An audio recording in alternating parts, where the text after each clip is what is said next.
Welcome back, travelers. Do you know who turns 50 years old this year? Me? No, that was last year. This year, it's actually D&D. So my adventuring started when I was 10 years old with a 1983 version of D&D Red Box. So I got this at W.H. Smith bookstore back in the day. It doesn't exist, this chain, anymore in Canada. I ended up picking up the remaining books at Hobby World, I remember. And these books were, I think, were like $12 for a hardcover book. This launched me into the world of imagination, role-playing, world creation, world building, and just having crazy fun adventures that I remember, most of them to this day, and we reminisce with my friends so many decades later. The first world that we started discovering that was created by D&D was Dragonlance. We started with DL1. This was a very interesting line of adventures because this one ended up giving you mostly pre-generated characters that had a very close tie-in with the narrative of the story.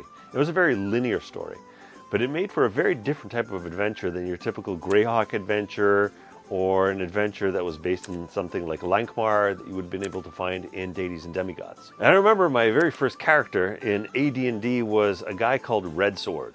Very original, I know. He was a ranger, a half-elf ranger. And I remember coloring in those dice from the box set with the crayon markers. I think I've got those dice somewhere. They're not in the box anymore. They've actually had a lot of good use over the years. After Dragonlance, we went down the rabbit hole with Greyhawk, with the city of Greyhawk, the world of Greyhawk, and zero-level Greyhawk. We actually even had a zero-level campaign last 1 year as people are exploring different types of options in the zero level. Thank you, Mr. Ward, for these great memories and adventures. And somewhere around the mid to late 80s, I ended up jumping on the Forgotten Realms bandwagon. And that was a tough sell for me because I was so heavily invested into Greyhawk. I had so many products for this world. So when TSR started pitching a new world called Forgotten Realms, I was like, no, there's no way I'm getting into Forgotten Realms and spending more money on a different world. But what ended up winning me over were all the novels.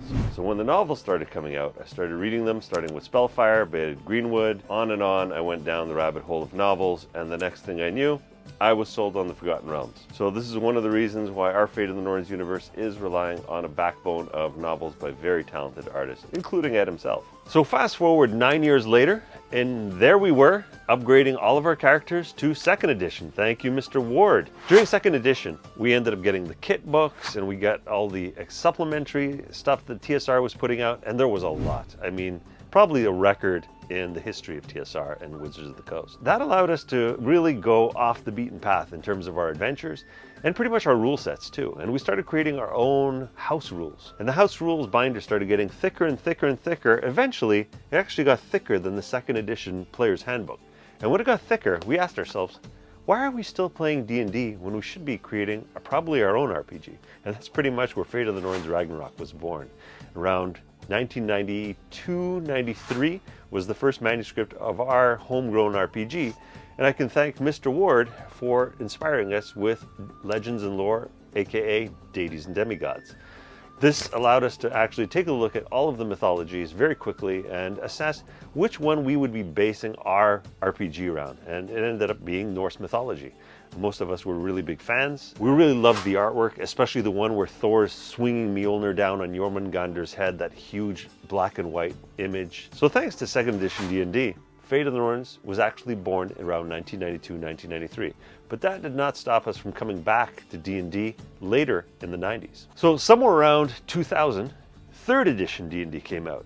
And this one we picked up and pretty much fell in love and played it to death. This book is actually falling apart. The binding's falling apart. It was one of our favorite editions. We never ended up falling over to Pathfinder afterwards. We actually went over to 4th edition. 4th edition, if you look at this book, it's pretty pristine. And that's the reason I only played one game of 4th edition after buying this book. It just wasn't for me. This ended up sitting on my bookshelf before the inevitable 5th edition. Now, 5th edition has seen a little bit of play at my table. The reason it hasn't seen as much as other editions is simply because with the advent of Kickstarter, there have been so many incredible RPGs that have been out there. So many inspired by D&D, by Gary Gygax and Aronson, Ward, Cook. All these great names that end up inspiring designers decades later to create their own adventures and their own take on Dungeons & Dragons. Again, happy birthday, D&D. Skål.